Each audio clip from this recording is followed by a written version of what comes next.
Hi everyone, we are here again in ELC 501. But today we're going to have another topic, which is assumptions in arguments. First, it is very important to identify the assumptions in an argument.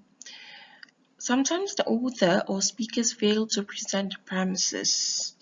The author assumes that the reader has available to him or her the information or knowledge needed, thus it need not be stated in the argument.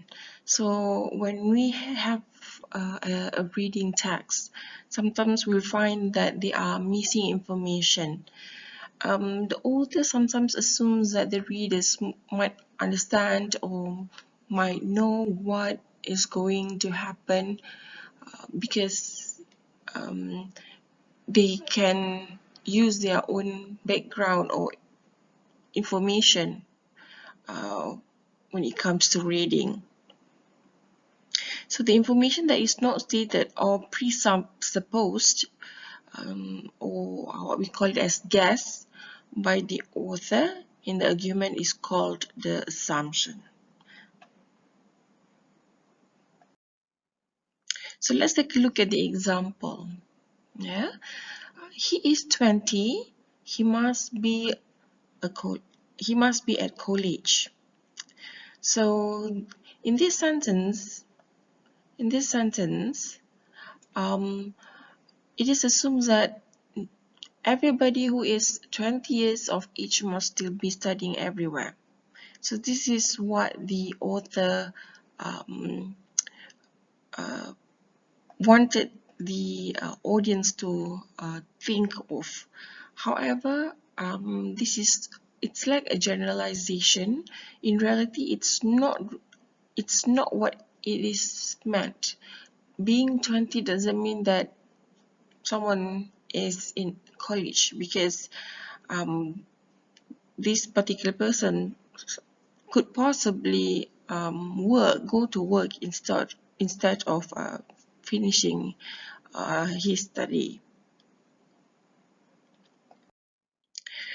Okay, another example would be he will win the election. Most of the voters are his family members.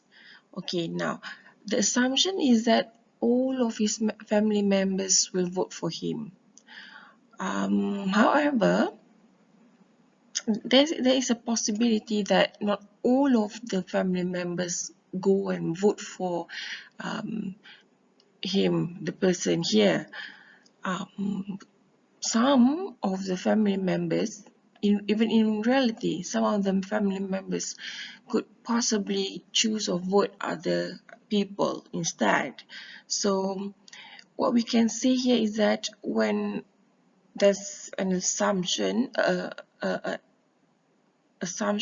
going on in a sentence, so it can be accurate or inaccurate, or sometimes it also can sound logic or illogic, and justified or unjustified.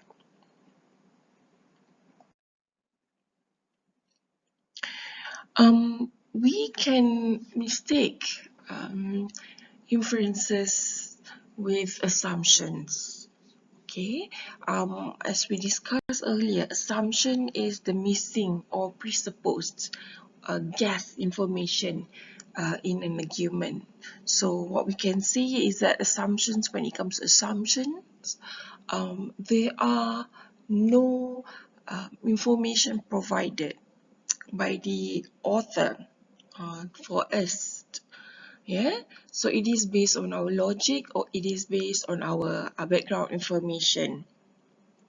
However, inference is when a conclusion is made, but there is based on information. Yeah, so that is why we say that inference and assumptions, they can be accurate, they can be inaccurate, and at times they can sound logical or illogical, and justified or unjustified.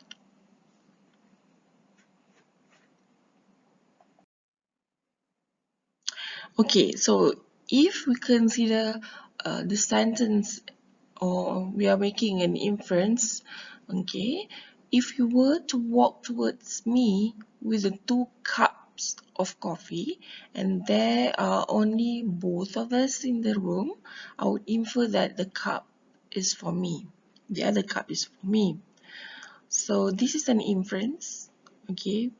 Why is it an inference? Because when we provide, when we decide, or when we infer that you are going to give the cup to me, so it is based on the evidence here, 2 cups, okay? And they are no one else. So they are between just you and me. So in this case, the inference, okay, it is an inference, and because we are having evidence or information here, stated information, and they may be correct. All right, next. So in Malaysia, you must be at least 18 years old to get a driving license. You are 16 years and you are driving. So the assumption is that the reader is driving without a driving license. Okay, we can assume that, okay, because based on the information here, you are 16 and the regulation rule requires someone to be at least 18 to get the